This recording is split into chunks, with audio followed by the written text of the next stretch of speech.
எமது மூத்தோர் கழகத்தின் உறுப்பினராகிய திவ்யராஜன் நூல்களை எமது கழகத்தில் அறிமுகம் செய்வதில் நாங்கள் பெருமை அடைகிறோம்.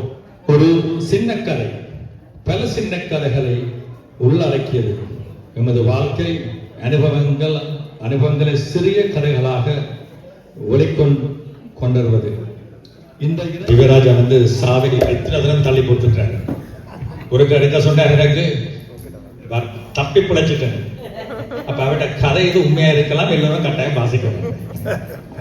ஒரு சின்ன கதை என்னும் நூலை அறிமுகப்படுத்துவதற்காக உங்கள் எல்லோருக்கும் வேலாவத்திற்கும் அவரது இலக்கிய வட்டத்தில் அவர் சகாப்தன் என்று சொல்றார். அவர்களை அழைக்கின்றேன்.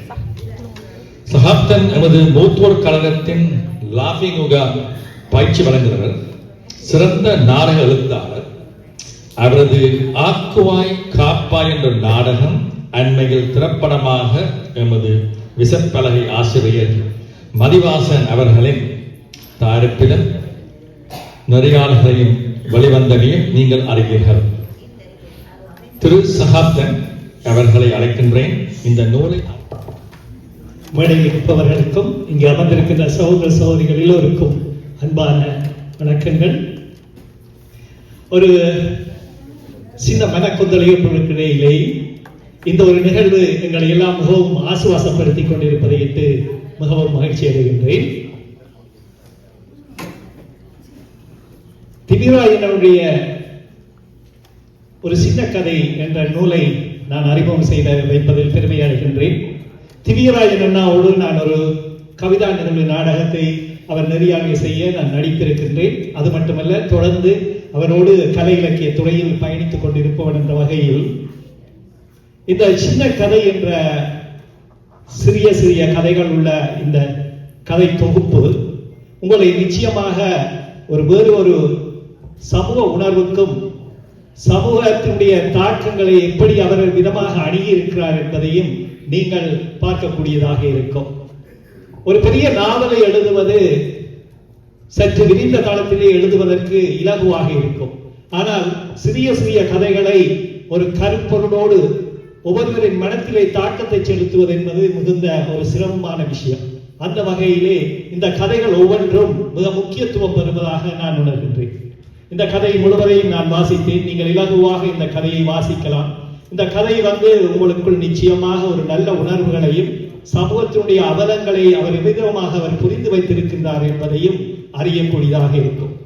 இந்த இடத்திலே நாங்கள் ஒன்றை சொல்ல வேண்டும். இந்த பிரம்டன் மூத்தோர் கழகத்திலே அவர் ஒரு அங்கத்தவராக இருந்து எங்களில் ஒருவராக எங்கள் இனத்துக்கு பெருமை சேர்ப்பவராக இருப்பதை இட்டு நாங்கள் எல்லோரும் பெருமைப்பட வேண்டும். ஏனெனில் அவர் ஒரு பல்துறை கலைஞர். ஏற்கனவே சன்னண்ணா நிறைய விஷயங்களை அறிமுகப்படுத்தி இருக்கின்றார். அவர் வில்லுப்பாட்டு கலைஞர். ஈழத்திலே அவருடைய வானொலியிலே நாங்கள் இலங்கை வானொலி கேட்கின்ற பொழுது ஈழத்திலுடைய அவருடைய மெல்லிசை பாடல்களை நாங்கள் அந்த காலத்திலேயே கேட்டிருக்கிறோம். அதன் பின்பாக அவர் பல புலம்பெயர்ந்து பல துறைகளிலும் அவர் ஆசிரியராக இருந்திருக்கின்றார். தமிழாசிரியராக, அது மட்டுமல்ல கவிஞர், நாடக கலைஞர், இயக்குனர், திரைப்பட இயக்குனர், இப்படி பல தளங்களிலே இருக்கின்ற வழியால் இந்த பிரம்டன் மூத்தோர் சங்கத்தினராகிய நாங்கள் நிச்சயமாக ஒரு கரவசம் செய்து இப்படிப்பட்ட ஒருவர் எங்களோடு இருக்கின்றார் என்பதை இட்டு நாங்கள் மிகுந்த மகிழ்ச்சி அடைவது. எங்களில் ஒருவராக இருப்பதை இட்டு நீங்கள் மகிழ வேண்டும். அவருக்கு இந்த புத்தகத்தை நீங்கள் வேண்டி நீங்கள் ஆதரவு தெரிவிக்க வேண்டும். அதுதான் என்னுடைய முக்கியமான நோக்கம். இந்த புத்தகத்தை வாசிப்பது மட்டுமல்லாமல் அவரோடு நீங்கள் கலந்துரையாடி நீங்கள் இந்த கதை எனக்கு இப்படி உணர்வுகளை தந்திருக்கின்றது என்பதையும் நீங்கள் பகிர வேண்டும். குறிப்பாக இவருடைய துணைவியார் திருமதி சிவா திவ்யராஜன் பரதநாட்டிய கலைஞர். இங்கே அவருடைய மகள் இருக்கின்றார் வைத்தியர். அவர் கூட ஒரு பரதநாட்டிய கலைஞர். அவருடைய மகன் மிருதங்க வாத்தியார். ஒரு கலை குடும்பமாகவே இருக்கின்ற திவ்யராஜனை நாங்கள் இன்னும் பல ஆண்டுகள் வாழ்த்த வேண்டும். நான் நினைப்பேன், இந்த சாவை தள்ளிவை என்ற நூலை அவர் எழுதின பொழுது நான் யோசித்தேன், ஏன் இன்னும் அவரை ஒவ்வொரு முறையும் பல தடவைகள் உயிர் பிழைத்து கடைசி சாவின் முனையில் இருந்து தப்பி வருகின்றார். ஏன் அவரை இந்த பிரபஞ்சம் இங்கு வைத்திருக்கிறது என்று சொன்னார், இவர் இன்னும் இந்த உலகத்திலே நிறைய செய்ய வேண்டியது நிறைய இருக்கின்றது. ஆகவே அதனால்தான் இவர் ஒவ்வொரு முறையும் தப்பி இன்றும் இந்த புத்தகத்தை சின்ன கதையை எங்களுக்கு அளித்திருக்கிறார். ஆகவே நான் உங்களுடைய நேர சுருக்கத்துக்காக நான் பல நிமிடங்கள் எடுக்கவில்லை. அது ஒரு சிறு கதையை மட்டும் நான் வாசித்து நான் உங்களோடு இருந்து விடைபெற இருக்கின்றேன். இந்த சிறுகதை ஒரு இங்கே கனடாவில் நடந்திருக்கின்ற கதை அதனுடைய கணவனும் மனைவிக்குமான ஒரு கதையாகத்தான் இருக்கிறபடியால் இந்த இடத்தில் அது பொருத்தமாக இருக்கும். திருமதி சிவா திவ்யராணியும் தெரியும், இவரை உங்களுக்கு தெரியும். இது ஒரு நல்ல ஒரு குடும்ப கதை, கனடாவில் நடக்கின்ற கதை. உங்களுக்கும் இருக்கின்ற அனுபவங்களை இந்த இடத்திலே நீங்கள் மன உணர்விலே கொண்டு வருவீர்கள் என்றால் இந்த கதை சிலவளை உங்களுடைய குடும்பத்திலும் நடக்கக்கூடிய கதையாக இருக்கும். இந்த கதையை நான் வாசித்து ஒரு சாம்பிளுக்காக ஒரு உதாரணத்துக்காக வாசிக்கின்றேன். பிறகு நீங்கள் இந்த புத்தகத்தை வாசித்து ஆதரவு தெரிவிக்க வேண்டும் என்று நான் கேட்டுக்கொள்கின்றேன். இந்த கதையினுடைய பெயர் நான் காக்க. குசினிக்குள்ள நல்ல வாசமா வந்தது. மெதுவா அந்த பக்கம் போய் எட்டி பார்த்த அடுப்புல சட்டியில எண்ணெய் கொதிச்சு கொண்டிருந்தது. பச போல குழைச்சு வச்சு மாவுக்குள்ள மிளகு கைவிரல்களை பூ மொட்டு போல குவிச்சு அழகா மாவை அள்ளி கொதிக்கிற அந்த எண்ணெய் சட்டிக்குள்ள அளவான உயரத்துல கைய உயர்த்தி சொட்டு சொட்டா என்ற மனுஷி போட்டுக் கொண்டிருந்தார். அது ஒரு அழகான அபிநயத்தை தொடர்ந்து செய்கிற மாதிரி வடிவா இருந்தது. என்ன பார்க்கிறீங்க? சும்மா வாயிட வேண்டாம், உங்களுக்கு இல்லை இது இதெல்லாம் உங்களுக்கு தெரியும், சுகர் பிரச்சனை. என்ன பார்க்கிறீர்கள்? சும்மா வாயிட வேண்டாம், உங்களுக்கு இல்லை இது. வாழப்பழ பணியாரம் மகனுக்கண்டு சொல்ற மகன் நாளைக்கு காலமா வாழன் என்றவன், அவனுக்கு வாழப்பழ பணியாரம் என்றால் சரியான விருப்பம். அதுதான் சுட்டு வைப்பம் என்று தொடங்கின. சொல்லி போட்டு என்னை ஒரு மாதிரியா பார்த்தான். சும்மா இங்கே நின்று மசந்தாமல் உடுப்புகளை எடுத்து அந்த ரயில்ல போடுங்க அவன் சொல்லி போட்டான்னு நான் உடனே போவே இல்லை. வெள்ளத்துக்கு மேல மலத்துளிகள் விளைக்க வார குமிழ்களை போல குமிழ்களாக எண்ணெய்க்குள் முதந்த அந்த மாவு உருண்டைகள் பொன்னிறமாக வந்ததும் வகையில் மீன் பிடிக்கிறது மாதிரி அகப்பி அளவ பக்குவமாக எடுத்தெடுத்து போட அதை பார்க்க இந்த மனசு தவிச்சு எடுப்பதா விடுவதா என்று யோசிக்க முந்தி எந்த கை தண்ட வெளியே காட்டுச்சு. பாதி சுட்டதும் சுடாதுமா ஊதி வகைக்குள்ள போட்டு சுவைச்சு அமிர்தமா இருந்தது. எண்ணி ஒரு முழுசி பார்த்தவர் எண்ணி நாலஞ்சு எடுத்து தந்துட்டு இனி இவ்வளவுதான் இஞ்ச நிக்க வேண்டாம் போகும் என்று அதட்டினான். நான் இனியும் நின்றால் பிரச்சனை என்று வந்துட்டேன். இரவு 11 மணி ஆச்சு. எத்தனை மணி? 11 மணி. எனக்கு லேசில நித்திர வார இல்லை. மனுஷி வெள்ள நித்திரைக்கு போயிடும். டிவியில சும்மா தட்டி தட்டி பார்த்து கொண்டிருந்த எனக்கென்றால் வாழைப்பழ பணியாரம் தான் நினைவுக்கு வந்தது. சின்ன வயசுல ஆசை தின பனங்கா பணியாரம் சாப்பிட்ட நினைவுகளும் பசுமையா வந்தது. பனங்களையும் மாவும் சேர்த்து எண்ணெயில போட்டு செய்கிற அந்த பலகாரங்களை நாங்கள் பனங்காக்காய் என்றுதான் சொல்லுற. நாங்கள் வீட்டிலே அம்மா சொல்றவர், அல்லாட்டி ஊர்ச்சந்தையில அம்மா வாங்கி தாரவர். அதுபோல அம்மா இது போல பனங்காய் பிட்டும் அவிக்கிறவர். அதை நாங்கள் ஆலநிலப்பிட்டு என்று சொல்ற. நாங்கள் பனங்கடிமா பனங்கட்டி அல்லாட்டி சக்கரை இதுகளை பதமா குழைச்ச பிறகு ஆலநிலைக்குள்ள வச்சு அவிக்கிறவர். இது எங்கட கிராமத்தில் ஒரு சிறப்பான தின்பண்டம். எல்லா ஊர்களையும் இப்படி செய்யறையோ தெரியாது. இப்ப நினைச்சாலும் வாயு ஊரலை இப்ப இதுகளை எல்லாம் கைவிட்டுட்டான். இரவு 12 மணி. நானும் குசினிக்குள்ள தேடாத இடம் இல்லை. எங்கதான் ஒளிச்சாவும் ஒளிச்சு வச்சிருக்கிறத கண்டுபிடிக்கிறதும் ஒரு கலைதான். நானே விடுறது ஒரு மாதிரி எல்லா இடமும் தடவி கடைசியில கண்டுபிடிச்சிட்டேன். இந்த மூக்கு சும்மா மூக்கு இல்ல பாருங்கோ. சமையல் பாத்திரங்கள் வைக்கிற தட்டுல அது கவனமா சட்டியால மூடி வச்சிருக்கிறார். எண்ணி வச்சிருக்க மாட்டான்னு தெரியும். ஒரு 10-15 எடுத்துக்கொண்டு வந்து சுட சுட ஒரு தேத்தண்ணியை போட்டு சோபாவில் இருந்து கொண்டு டிவியையும் பார்த்து சாப்பிட்டேன். மனுஷி இந்த கைவண்ணன் நல்லா தான் இருந்தது. அவன் தண்ணி அடிக்கிறான். இதென்ன வாழைப்பழ பணியாரம் தானே, ஊரில் பனங்காய்க்காய் சாப்பிட்ட மாதிரி தான் இருந்தது. இதை விட மனுஷன் என்னத்துக்கு வாழ வேண்டும் என்று உரத்து சொல்லி ஒரு சிரிப்பு சிரிச்ச. காலையில் எழும்பின கையோட முதல் வேலையா சீனி எவ்வளவு ரெண்டு பேருங்கோ ரெண்டு மனுஷி அந்த கருவியை கொண்டு வந்து தந்தது. அந்த கருவியை கொண்டு வந்து தந்தது. அதெல்லாம் பிறகு பார்க்கலாம் என்று நான் தட்டி கழிச்சு பார்த்தேன். ஆனால் அவவே கையில பிடிச்சு இதத்தை குத்தி எடுத்து பார்த்துட்டான். என்னப்பா 15.6 15க்கு போட்டுக்கிறான்ப்பா. இராத்திரி வாழைப்பழ பணியாரம் எல்லாம் முடிச்சுட்டீங்களோ அல்லாட்டி மிச்சம் வச்சிருக்கிறீங்களோ என்று சொல்லிக் கொண்டு துள்ளி எழுப்பினார். எனக்கும் என்ற மகனில பாசம் இருக்குது. நீ வச்ச இடத்துல போய்ப்ப அவன் அவ்வளவையும் சாப்பிட்டு அவனுக்கு சீனி வருத்தம் வரக்கூடாது. ஐயோ சொல்றாரு என்ன, எனக்கும் எந்த மகனில பாசம் தான். நீ வச்ச இடத்துல போய்ப்ப அவன் அவ்வளவத்தையும் சாப்பிட்டு அவனுக்கு சீனி வருத்தம் வரக்கூடாது. யாகாவாராயினும் நாகாக்க என்ற திருக்குறளையும் அவர் கேட்க உரத்து சொன்ன. யாகாவாராயினும் நாகாக்க என்ற திருக்குறளையும் அவர் கேட்க உரத்து சொன்ன. காவாக்கா சோகா அப்பது சொல்லுக்கப்பட்டு என்று என்ன பார்த்து ஒரு முழுசலோட அவ அதை முடிச்சு வச்சா. இதுதான் இந்த நாகாக்க சிறுகதை. அவை இப்படி நிறைய கதைகள் இருக்கிறது. சமூக அநீதிகளை பற்றி சொல்லி இருக்கிறார். ஊரிலே நடக்கின்ற இப்பொழுது நடக்கின்ற சம்பவங்களை எல்லாம் வைத்து சின்ன சின்ன கதைகளை உருவாக்கி இருக்கிறார். அவர் ஊருக்கு போயிருக்கிற பொழுது அங்கே நடக்கின்ற சம்பவங்கள் எவ்வளவு தூரம் அவருடைய மனத்தை தாக்கத்தை ஏற்படுத்தி இருக்கிறது. ஆகவே நான் தொடர்ந்து சொல்லாமல் இந்த புத்தகத்தை அறிமுகம் செய்வதில் பெருமை அடைகின்றேன். நீங்களும் எங்களில் ஒருவருக்கு நீங்கள் வேண்டி வாசித்து அவருக்கு நீங்கள் உங்களுடைய கதைகளுடைய அனுபவங்களை சொல்லி பயிர வேண்டும் என்று அன்போடு அவரை மேன்மேலும் பல்லாண்டு காலம் வாழ்ந்து இந்த சமூகத்துக்கு செய்ய வேண்டும் என்ற எங்களில் ஒருவனை வாழ்த்தி விடைபெறுகிறேன். நன்றி, வணக்கம். எங்களுக்கும் வாழைப்பழ பணியாரம் விருப்பம் தான். ஆனா எனக்கு பயமா இருக்குது. கேள்விப்பட்ட பிறகு சுகர் போயிடுதான். அப்ப அவருக்கு சாமான் இப்ப விளைஞ்சுதான் இப்பொழுது. அப்ப நினைக்கிறேன் சுகர் மருந்தையும் அடிச்சுட்டு அடிக்க வேண்டிய எனக்கு இப்ப வாயு மிஸ் தீவிர எனக்கு எப்ப செய்தாரு போறீங்க வாழைப்பழ பணியாரம்? வாழைப்பழம் கொண்டு வருவாங்க. சரி, வேலை ஒரு பெட் ஒன்று போடுவோம் சமைப்பீங்களுக்கு. சரி, நீங்கள் கேட்டன் படி அவங்க செய்து கொண்டு வருவாங்க.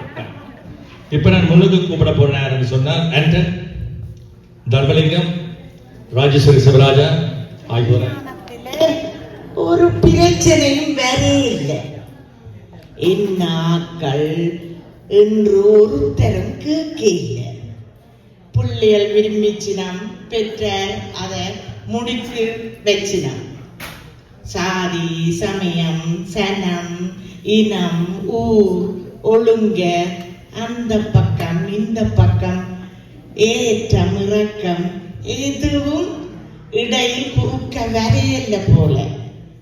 தாலியில பிள்ளையார போடுவினமோ அல்லாட்டி சிலுவிய போடுறதோ என்று கூட எந்த பிரச்சனைகளும் இல்லாமல் நல்ல மாதிரி கல்யாணம் முடிஞ்சது. விருந்து உபசாரம் நடைபெற்றுக் கொண்டிருந்தது. சாப்பாட்டு மேசையில் 2 பெருசுகள் உரையாடி கொண்டிருக்கிறார். முதல் பெருசு கேள்வி மேல கேள்விகளை கேட்டு கொண்டிருக்க, 2வது பெருசு அதுக்கு பதில் சொல்லிக் கொண்டிருந்தார். கொஞ்சம் குதர்க்கமாத்தான் பதில் சொல்லித்தான் அவருக்கு பழக்கம். அண்ணன், இந்த கல்யாணம் பேசி கிசிக்கிறதோ இல்லாட்டிக்கு காதல் கீதலோ? கீசியும் இல்ல கீதலும் இல்ல, 2 பேரும் விரும்பி செய்தவையா. அப்ப 2 பேரும் ஒரு பகுதியோ? 2 பகுதியும் 2 ஆட்கள். ஏதேனும் கலப்போ தெரியாது. அண்ணன், கல்யாணம் வேண்டா கலப்பு தானே. சீதன கீதனம் எதுவும் கேட்கலையா? காணிகளை வீடு ஏதாவது கொடுத்திருக்கு? கீழியும் கொடுக்க இல்லை, கேணியும் கொடுக்க இல்லை, ஒரு வீடு கொடுத்தவையா. உத்தியோகம் கித்தியோகம் கித்தியோகம் இல்லடாப்பா, இல்ல உத்தியோகம் பார்க்கிறார் போல இருக்கு. குறிப்பு குறிப்பு பார்த்தவே இல்லை. குறிப்பு பார்க்க இல்லையா? குறிப்பு சில பேர் குறிப்பு பார்த்துருக்கோம் தெரியா? அண்ணன் சாதகம் இதன் பொருந்துகிறதா? இனி பொருந்தி என்ன பொருந்தாமல் எல்லாம் முடிஞ்ச பிறகு ஓ, அப்ப நீங்க மாப்பிள்ளை பகுதியா இல்லாட்டிக்கு பொம்பளை பகுதியோ? நான் வெளியில சொல்லாதீங்க, 2 பகுதி. அப்படியா? பொம்பளை பகுதிக்கிட்ட கொஞ்சம் பதிச்சு கதைக்கணும் தெரியும் தானே, அதான் நான் அப்படி கதைக்கிறேன். அப்ப சரி, கல்யாணத்துல பாயாசம் கீயாசம் ஏதாவது கிடைக்குமா? கீயாசம் கிடைக்காது, பாயாசம் கிடைக்கும். இருங்கோ, இருக்கு பாயாசம் குடிச்சிட்டு போகலாம், பயம் இல்லை. அடுத்த தரம் சந்திக்க இல்லை, கொண்டாட்டத்துக்கு சொல்லி ஒரு புட்ட புள்ளியோட சேர்ந்து கொண்டாடுவோம். ஓகே, நன்றுரைக்காக நாங்கள் மிஸ்டர் திவ்யராஜ் அவர்களை அழைக்கின்றேன்.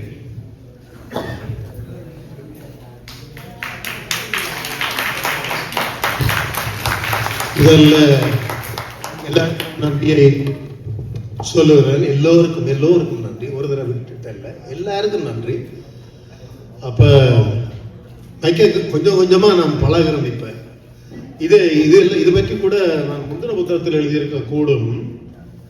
இந்த டீஃபிப்ரிலேட்டர் பேஸ் மேக்கர் எல்லாரும் சும்மா சொல்றது, இது ஃபைபரேட் பண்ற ஹார்ட், இந்த ஹார்ட்டை டீஃபைபரேட் பண்றபடியால் இதன் பேர் வந்து டீஃபிப்ரிலேட்டர்.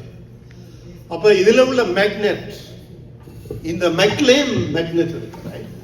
இந்த மேக்னெட் வந்து இதை இன்டராக்ட் பண்ணிக்க என்னுடைய ஹார்ட் வந்து மிக வேகமாக அடிக்க தொடங்கி பிளட் சர்க்குலேஷன் இல்லாமல் போய் ஹை ஸ்பீட்ல போய் எரித்மியான்ற நோயை, எரித்மியா, டாக்டர் என்னுடைய மகள் இருக்கிறார், எரித்மியா அந்த வருத்தத்தை கொண்டு வரும். கன பேருக்கு ஹார்ட் என்றா என்ன படிக்கிறேன் சொல்லி, கன பேருக்கு ஹார்ட் என்றா ஹார்ட் அட்டாக் தான் தெரியும். நோ, அதை விட சிவியரானது, சீரியஸ் ஆனது, செகண்ட் கணக்கிலே ஆளை முடிக்கக்கூடியது இந்த எரித்மியா. சரிதானே? இது பற்றியும் நாங்கள் இதில் குறிப்பிட்டிருக்கிறேன். என்னுடைய கடைசியா 2024 ஜூன் மாதம் இப்படித்தான் பேசிக் கொண்டிருக்கின்ற பொழுது எனக்கு பிரச்சனை வந்து மைக்கறியப்பட்டு ஷாக். இதனுடைய வேலை ஷாக் தான். வெளியில தர ஷாக்க உள்ளுக்கு தரும். ஆனா கன பேருக்கு என்ன நடக்குதுன்னு தெரியாது, ஏன்டா அது உள்ள நடக்கும். ஒரு ஷாக் முந்தி 3 முறை நடந்து ஷாக் தந்து நான் தப்பி இருந்தேன். அதாவது கரெக்ட் பண்றேன், இந்த ஹார்ட் இன் ரிதம் கரெக்ட் பண்ண. எனக்கு இந்த நம்பிக்கை என்னன்னா இன்னொரு இந்த ஷாக்கோட நான் சரி வந்துடுவேன். ஆனா சரி வேற இல்லை. 2வது முறை சரி வேற இல்லை, எனக்கு தெரியுது திருப்பி ப்ராப்ளம். 3வது முறை, 4வது முறை அந்த மூளை இன்னும் விழிப்பா இருக்குது. செத்துப்போவன் போல கண்டு நான் நினைக்கிறேன். அதுதான் உண்மையான கட்டம். அதுதான் எனக்கு இந்த மைண்ட் எப்போ ஸ்ட்ராங்கா வச்சிருக்கணும்ன்றதை நான் நடுக சொல்றேன். எதுக்கும் பாரதியை நாங்கள் பின்பற்றுகிறார்கள். பாரதியோட எப்பொழுதும் ஊடாடுகின்ற எனக்கு அச்சம் இல்லை, அச்சம் இல்லை, அச்சம் என்பது இல்லை. ஆகவே நோ என்று சொல்லுகிறேன், நாம் சாக கூடாது என்று சொல்லுகிறேன். 5வது ஷாக்கிலே இவ பக்கத்தில் இருந்தவா, அந்த ஷாக் சிவியரா இருந்து துள்ளி என்ன மேல கொண்டு வந்து அவ அந்த தோல்ல விழுகிறேன், தப்பிட்டான். இது எழுதப்பட்டு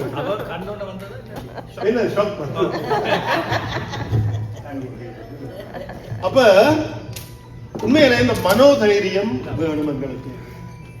இனி என்ன வாழ்க்கை, காடு வாவன்னது வீடு, நோ, அந்த மாதிரி கதைகள் தேவை. நாங்கள் இருக்க போற காலங்கள் இன்னும் எல்லோருக்கும் பயனுள்ளதாக ஏதாவது செய்ய முடிந்தால் செய்து, எல்லாத்தையும் விட நாங்கள் எங்களுக்கு சந்தோஷமாக எங்கட வாழ்க்கையை நாங்கள் வாழுகிறோம்.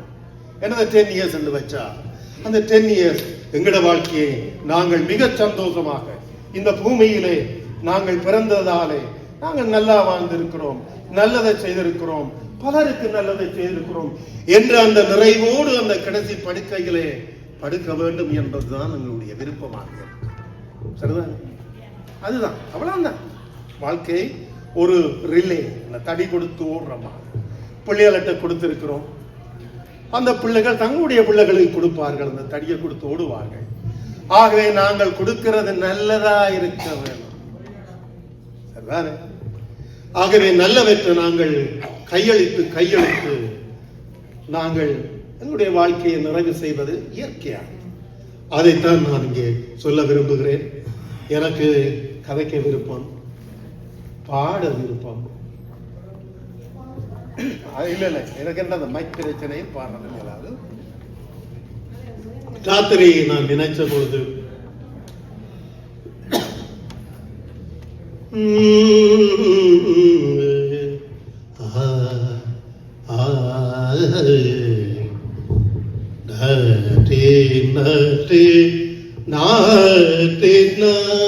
மியூசிக் படிக்கிறீங்க, ஹிந்தோளம் டீச்சரை கேட்டா சொல்ல போறாங்க.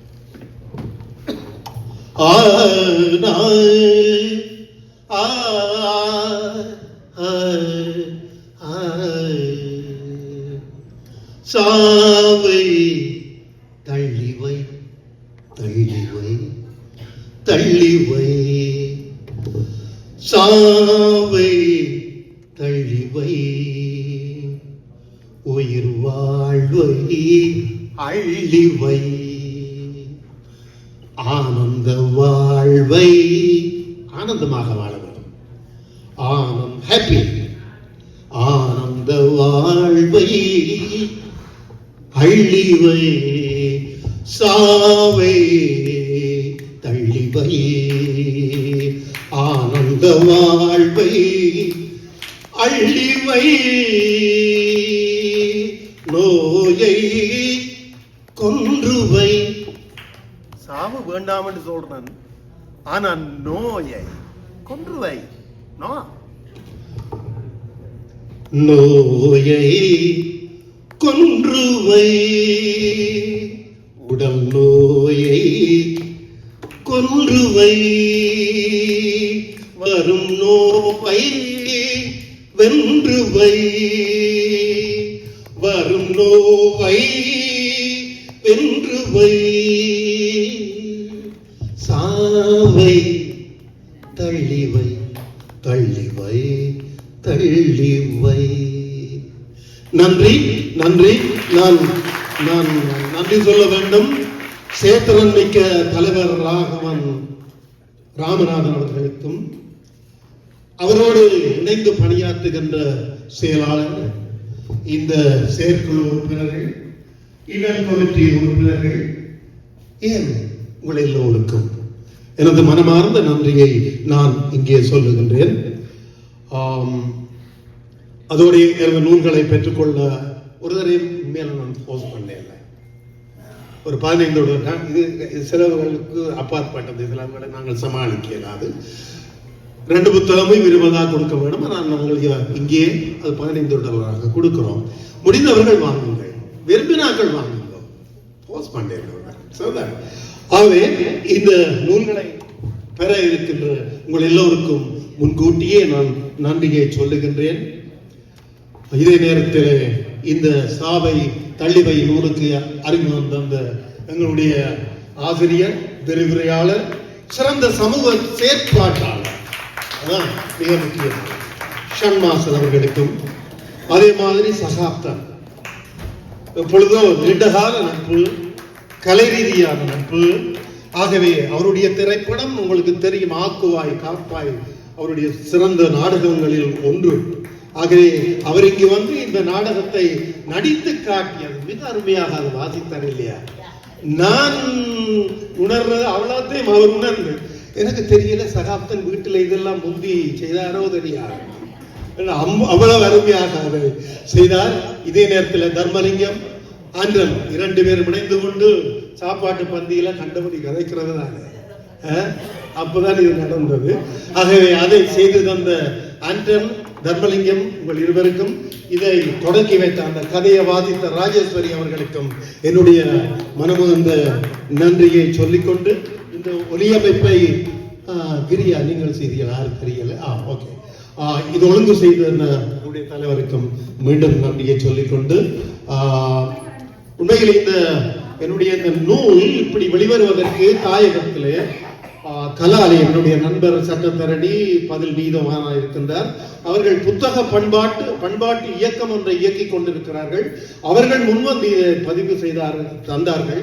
ஜீவநதி புத்தகம் மேகசின் வெளியிட்டாளர் 2 பேரும் இணைந்து இந்த நூலை எனக்கு இந்த மாதிரி கொண்டு வந்தார்கள். அவர்களுக்கு இந்த இடத்திலே நான் நன்றி சொல்ல விரும்புகின்றேன். பொதுவாக எல்லோருக்கும் நன்றி சொல்லி இருக்கிறேன். நேரம் கருதி எப்பொருள் யார் யார் வாய் கேட்பினும் அப்பொருள் மெய் பொருள் காண்பது அறிவு, அடிபடாமல் அதை செய்யலாம், எங்களுக்கு டென்ஷன்களை உண்டாக்காமல் செய்யலாம். ஆகவே அதை நான் சொன்ன ஒரு ப்ரொபோசல், அதாவது ஒரு கமிட்டியை உண்டாக்கி அதை செய்ய வேண்டும் என்று கேட்டுக்கொண்டு, இவ்வளவு அருமையாக இந்த நிகழ்ச்சியை இங்கே செய்வதற்கு இடம் தந்த பிரம்டன் மூத்தோர் கழகத்துக்கு நன்றியை சொல்லிக்கொண்டு, முக்கியமான ஒரு விஷயம் ஒரு ஆளுக்கு சொல்லாட்டி அது பிள்ளை பரமநாதன் மன்னிக்கிறேன். நான் காலையில வந்து நான் நினைச்சேன் அதை சொல்லிவிடுவேன். காலையில வந்து பார்த்தேன் இந்த பனர கொள்கிறதுக்கு இடம் இருக்காது மட்டும் யோசிச்சேன் இல்ல. அப்ப உடனே எனக்கு நேரத்துக்கு செய்யணும் மட்டும் காரை எடுத்துக்கொண்டு கூடாது, டென்ஷன்ல ஓடி போய் வீட்டை கிடக்கிற தண்டுகள் தடிக்க எல்லாத்தையும் கொண்டு வந்து செய்ய படிக்கட்டான். அப்ப பரமநாதன் அவர்கள் எங்க காணையிலேயே அவர்கள் வந்தார்கள். அவர்கள் வந்து கொஞ்சம் பொருங்க நான் வீட்டை போய் எடுத்துக்கொண்டு வந்து செய்கிறேன். அவரா முன்வந்து செய்த பிரபனாருக்கும் இணைந்து உதவி செய்த சிவலிங்கம் அவர்களுக்கும் மனமார்ந்த நன்றி. என் குடும்பத்திலே என் மகள் இங்கே வந்திருக்கிறார், என் மனைவி, அவருக்கு இந்த இடத்திலே உங்கள் முன்னிலையில் சாட்சியாக என்ன பனங்கா பணியாரம் மாதிரி வாழைப்பழ பணியாரம் செய்தார்கள் படியால் அவருக்கும் என்னுடைய மனமார்ந்த நன்றிகளை சொல்லிக்கொண்டு விடைபெறுகிறோம். எல்லோருக்கும் நன்றி. எல்லோரும் சாவை தள்ளி வைத்து நீண்ட காலம் நல்ல ஆரோக்கியத்தோடு வாழ வேண்டும் என்று வாழ்த்தி விடைபெறுகிறேன். நன்றி, வணக்கம். நன்றி. நாங்களும் அதுக்கு பிறகு சுகரை டெஸ்ட் பண்ண வேண்டியிருக்கோம் நாளை வியாழக்கிழமை. நன்றி. இப்படி எங்களுடைய ஒரு சங்க உறுப்பினர் இப்படி ஒரு புத்தகம் எழுதுவார் என்று எனக்கு தெரியாது. பெரிய சந்தோஷம். And thank you very much. உங்களுக்கு thank you. Thanks again everybody.